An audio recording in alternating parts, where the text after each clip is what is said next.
अस्सलामु अलैकुम। आज हम तख्ती नंबर 7 लेंगे। तनवीन।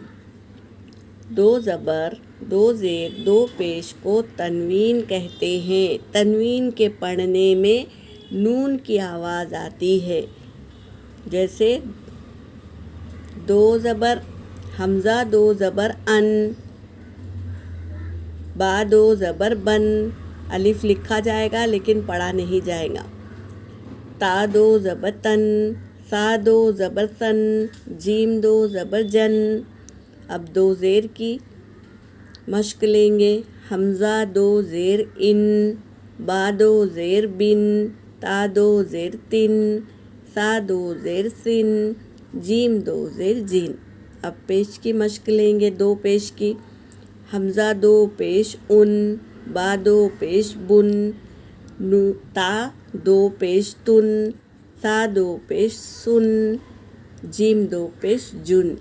नून की आवाज़ आ रही है। यहाँ पे नून मौजूद नहीं है लेकिन तनवीन के पढ़ने में नून की आवाज़ आती है।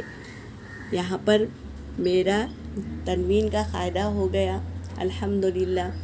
व आखिरु दअवाना अनिल हम्दुलिल्लाहि रब्बिल आलमीन।